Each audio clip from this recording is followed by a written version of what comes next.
Cibal, seguidle a él.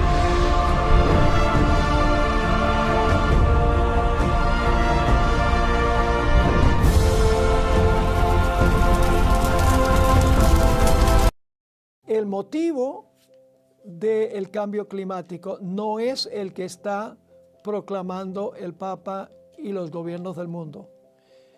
¿Cuál fue el peor cambio climático en la historia del planeta Tierra? Hay tantas divisiones en el mundo. Todo esto indica de que nosotros estamos viviendo en los últimos momentos de la historia. Somos valientes cuando nosotros nos refugiamos en la palabra de Dios y obedecemos la palabra de Dios tal cual está escrita.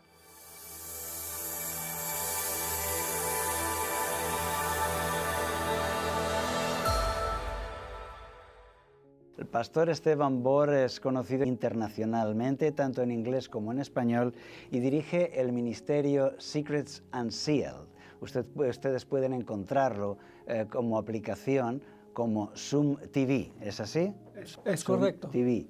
El ministerio se llama Secrets Unsealed y por su don de evangelista y de maestro ha podido beneficiar a muchos creyentes como forma didáctica, enseñándoles el mensaje del Evangelio y de la verdad presente. Por eso estamos contentos de tenerle con nosotros. Y la primera pregunta es, ¿dónde nació usted, Pastor Bor, y cómo ha sido la trayectoria de su vida?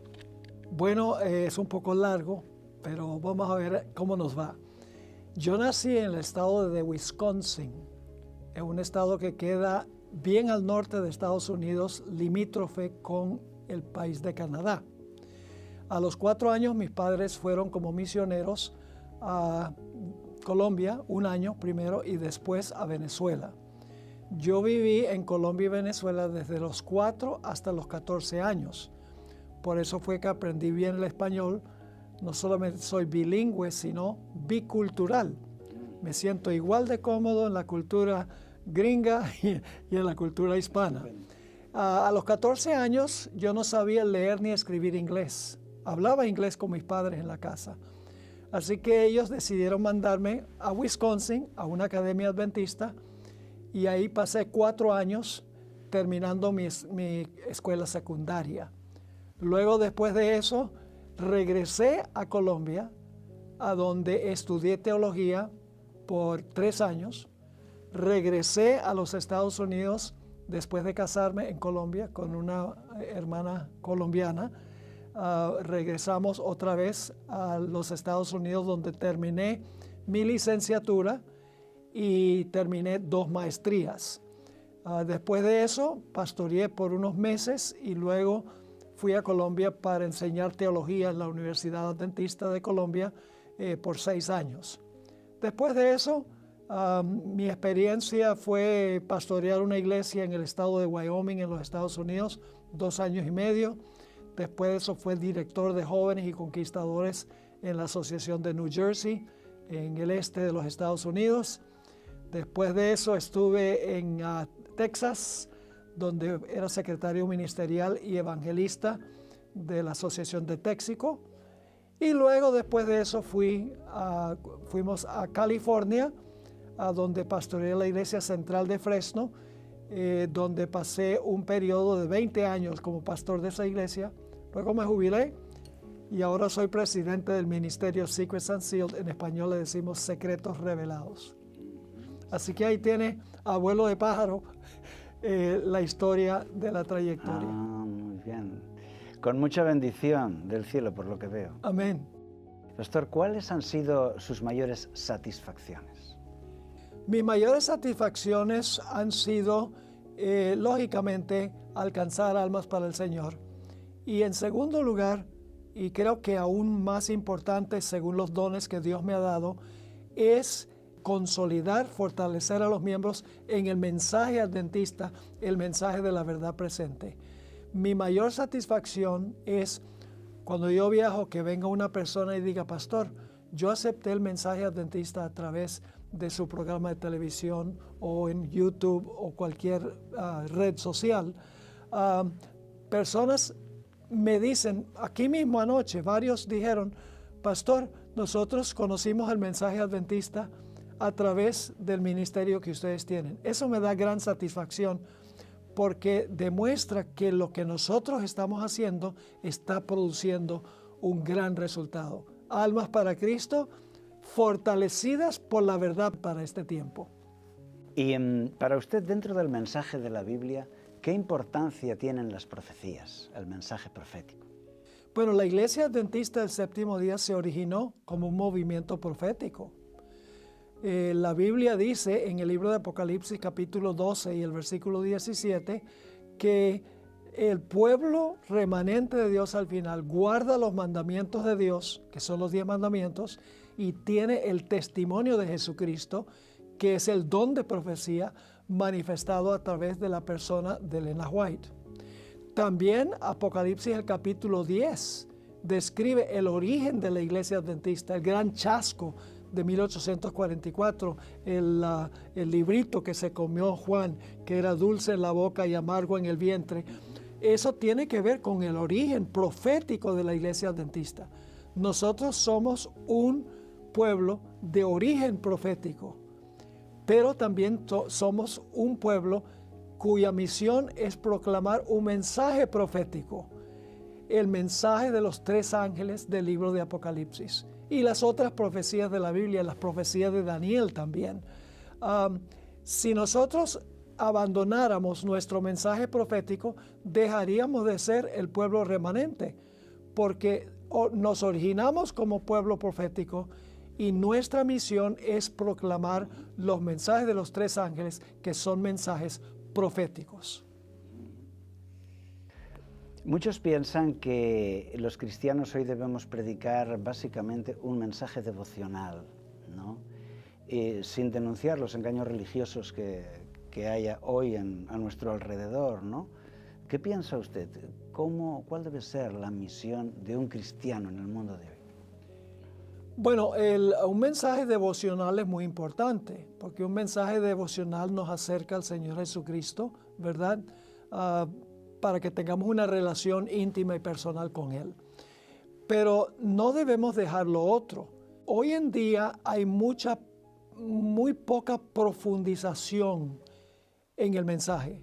Se predica a veces un mensaje muy blandito, un mensaje, podríamos decir devocional, aunque esa palabra no es una mala palabra, pero se predica muy poco el mensaje distintivo, las doctrinas cardinales, como por ejemplo el estado de los muertos, que los muertos nada saben, que la persona está inconsciente hasta la resurrección, la doctrina del espíritu de profecía en la iglesia, la doctrina del sábado, la doctrina del santuario, los mensajes de los 3 ángeles.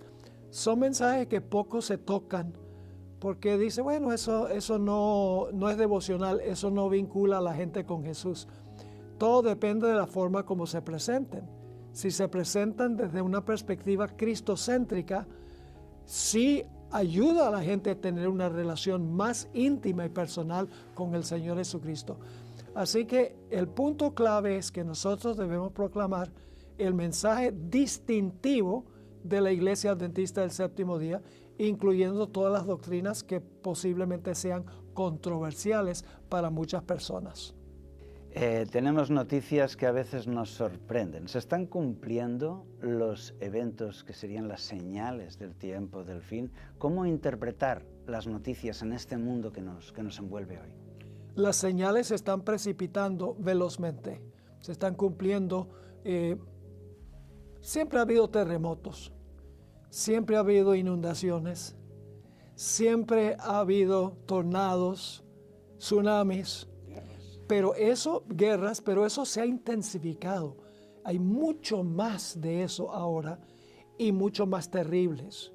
Mateo 24 nos da claramente las señales, nos dice que habrá guerras, rumores de guerras, se va a levantar nación contra nación y reino contra reino, va a haber terremotos, pestilencias, hambres, y el Evangelio de Marcos dice alborotos, que es intranquilidad en la sociedad.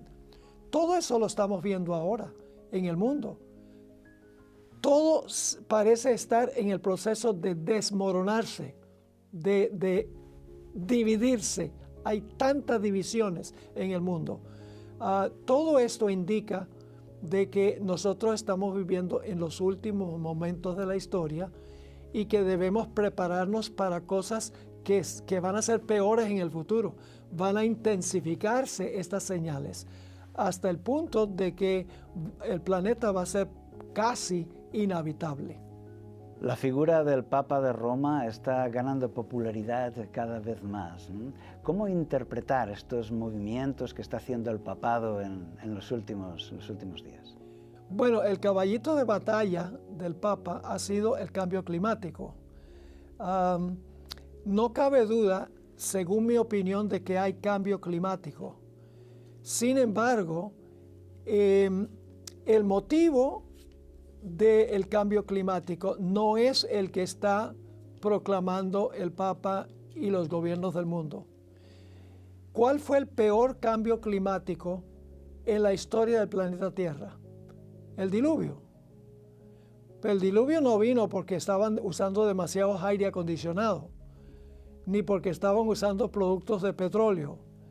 Vino, según Génesis 6:5, porque la maldad del hombre era mucha en la tierra y todo designio del pensamiento del corazón de ellos era de continuamente el mal. Por eso vino el diluvio global, por la maldad de la raza humana, por la violación a la ley de Dios. El segundo peor cambio climático que menciona la Biblia es los 3 años y medio que no llovió en los días de Elías. ¿Por qué fue eso? ¿Por el estiércol de los animales? ¿Porque se usan estufas de gas?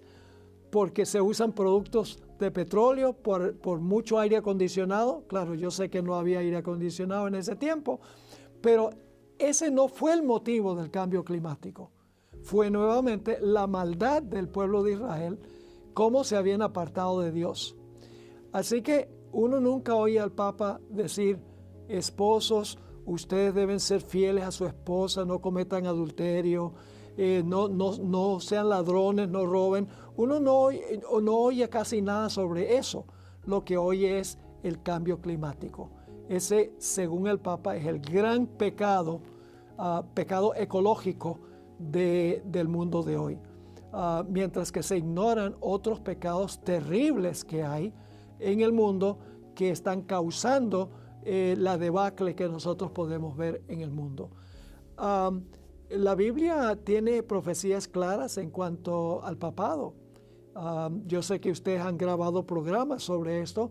Daniel capítulo 7 lo describe como el cuerno pequeño.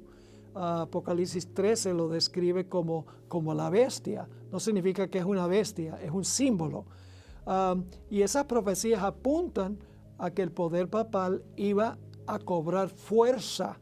La fuerza que perdió en el pasado iba a cobrar fuerza en el futuro e iba a jugar un papel muy significativo en los eventos finales del planeta.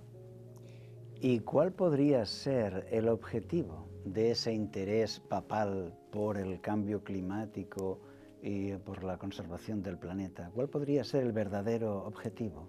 El ideal es cobrar poder, tomar el poder.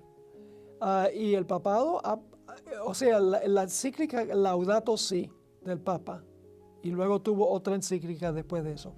El propósito es echarse al bolsillo los poderes políticos del mundo, las naciones del mundo. Y eso es lo que está pasando, porque todas las naciones están hablando del cambio climático, pero el que realmente fue el que forjó eso fue el papado, a través de esa encíclica Laudato Si. Ahora, yo creo que debemos nosotros cuidar el planeta. No significa que debemos abusar del planeta. Los cristianos, por sobre todos, deben cuidar el planeta, deben tener cuidado ecológico.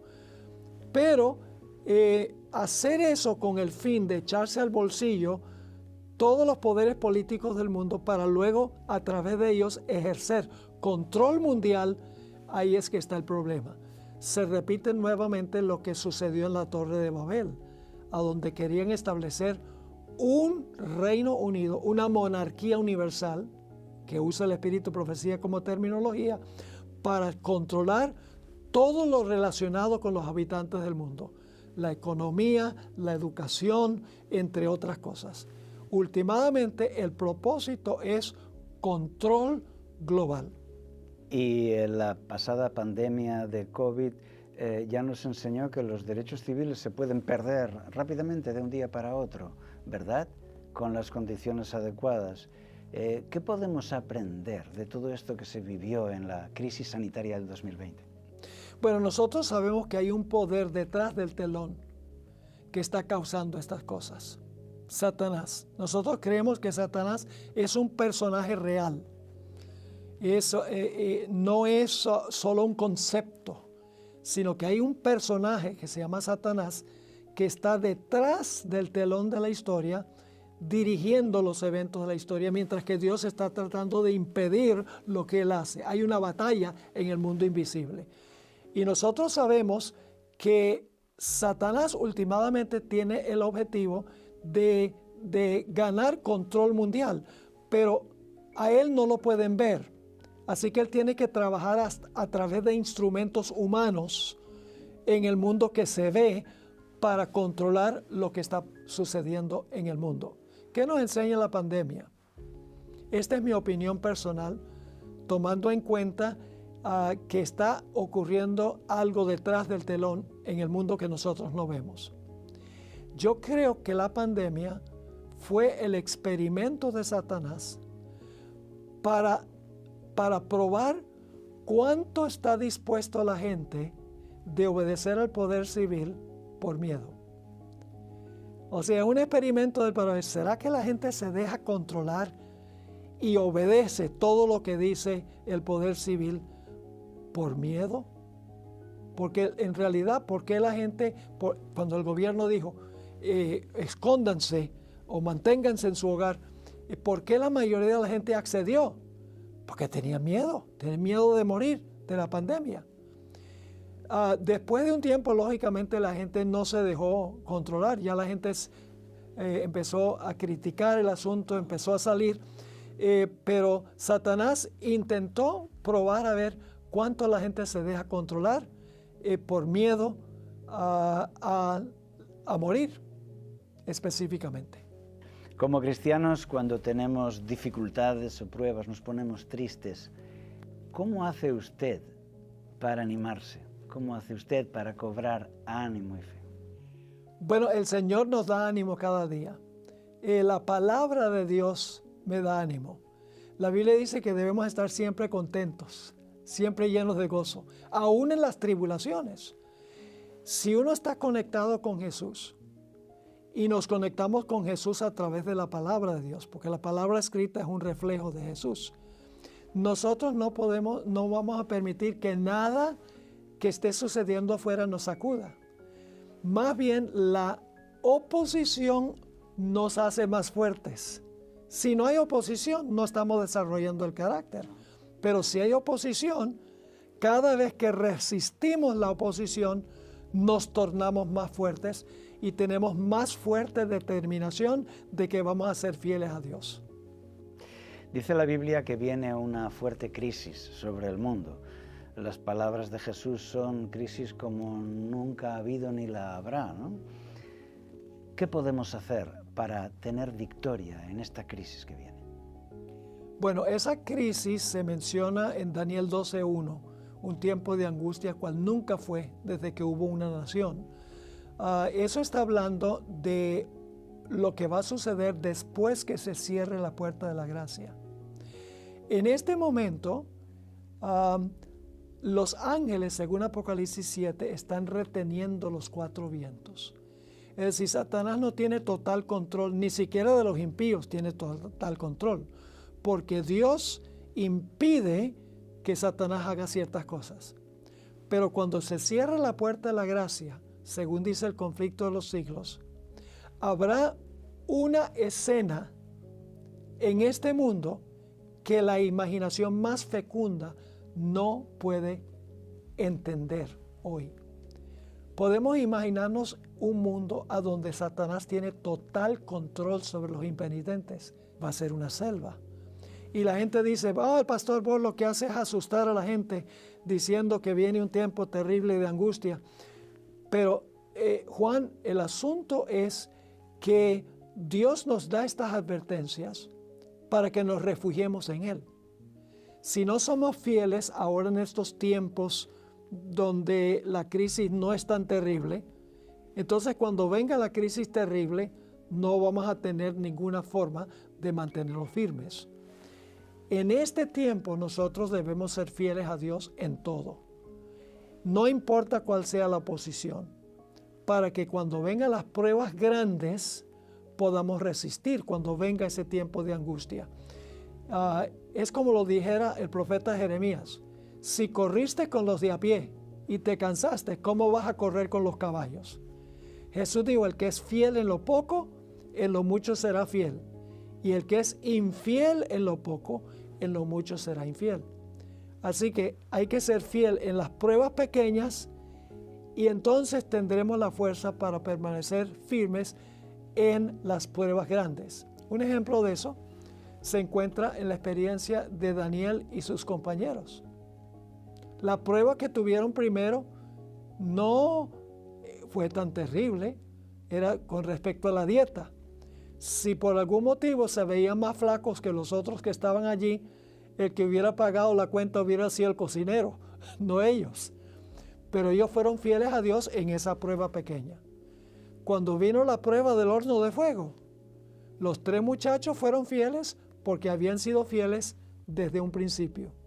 Lo mismo Daniel, tenía 84 años cuando fue echado al foso de los leones. Fue fiel a Dios al final de su vida y en las pruebas pequeñas al principio de su vida. Así que tenemos que ser fieles a Dios en toda cosa ahora cuando las pruebas no son tan grandes. Así es, Josué 1:9 dice, te mando que te esfuerces y seas valiente. También hoy hay que ser valiente. Este mensaje es para nosotros. ¿De qué forma hoy un cristiano debe ser valiente en la práctica? Debe ser valiente en mantener su vida en armonía con toda palabra que sale de la boca de Dios. Jesús es nuestro ejemplo. Cuando Satanás vino contra Jesús en el monte de la tentación, Jesús le respondió cada vez. Jesús no dijo, bueno, a mí me parece o yo creo. Jesús no dijo eso. Jesús inmediatamente le dijo, escrito está, no solo de pan vivirá el hombre. Jesús siempre respondió con un escrito está. Por eso pudo pasar por la prueba. Fue valiente, para referirse al texto del libro de Josué, capítulo 1 y el versículo 9. Lo mismo sucede con los seguidores de Jesús hoy.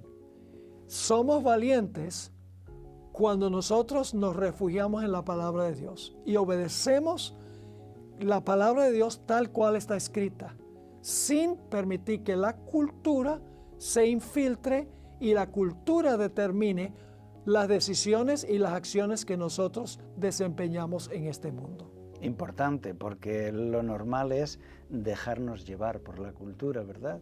Sí. Y no es que la cultura, todos los aspectos de la cultura sea malo. Por ejemplo, en Escocia los hombres tienen una forma de vestir diferente que nosotros, pero eso no es un principio moral. Diferentes países tienen diferente culinaria, de acuerdo a su cultura. No por eso significa que ese es un problema moral, pero hay ciertas prácticas culturales que contradicen lo que dice la Biblia. En ese momento no podemos guiarnos por la cultura, tenemos que guiarnos por la palabra. Le doy un ejemplo de la época de Jesús. La práctica de Corbán era una práctica cultural de la época que habían inventado los eruditos de la iglesia judía. ¿Qué era Corbán? Era la idea de que un hijo o una hija podía dedicarle todas sus propiedades, todas sus posesiones al templo. Si los padres entonces padecían necesidad, necesitaban ayuda, los hijos podían decirles, sentimos mucho, pero en realidad dedicamos todo esto al templo, así que no los podemos ayudar. esa tradición contradice el mandamiento que dice honra a tu padre y a tu madre. Jesús dijo eso. La Biblia dice honra a tu padre y a tu madre, pero ustedes no ayudan a sus padres, así que su tradición cultural contradice lo que dice la Biblia. Es decir, podemos seguir la cultura desde que no contradiga la Biblia. Si contradice lo que dice la Biblia, no nos guiamos por la cultura, sino por la Biblia. Y para terminar, ¿qué mensaje le gustaría dejar a los espectadores que nos están escuchando? Quiero dejarles el mensaje, conforme a lo que he mencionado, que estudien sus Biblias, que le dediquen tiempo a la Biblia, no para leerla solamente, sino para escudriñarla, como dijo Jesús, escudriñar las Escrituras. Y luego oren al Espíritu Santo para que les ayude a vivir de acuerdo a lo que han estudiado en la Escritura. Y luego que han orado, han estudiado la Escritura para saber cómo deben vivir, entonces salgan y compartan el mensaje con otras personas que están anhelando conocer la verdad de Dios para este tiempo. Así que 3 cosas: oración sin cesar, estudio de la Sagrada Escritura y luego la testificación o compartir lo que hemos descubierto en la palabra de Dios. Si hacemos eso, estaremos cumpliendo la voluntad de Dios. Pues muchas gracias, Pastor Esteban Bor, por pasar este rato y por compartir sus pensamientos con todos los espectadores. Muchas gracias. Muchas gracias, Juan, por haberme invitado aquí a Logos, que es un ministerio de sostén propio. Tengo gran respeto para este ministerio porque levantan en alto la verdad presente. Y quiero animar a los que están viendo este programa y los que ven los programas de Logos que por favor, en primer lugar, oren por este ministerio. Y en segundo lugar, que contribuyan financieramente para que el ministerio pueda seguir funcionando y produciendo material de verdad presente. Gracias, Pastor. Y a todos los espectadores, gracias por habernos acompañado. Nos vemos en el próximo programa de Talks.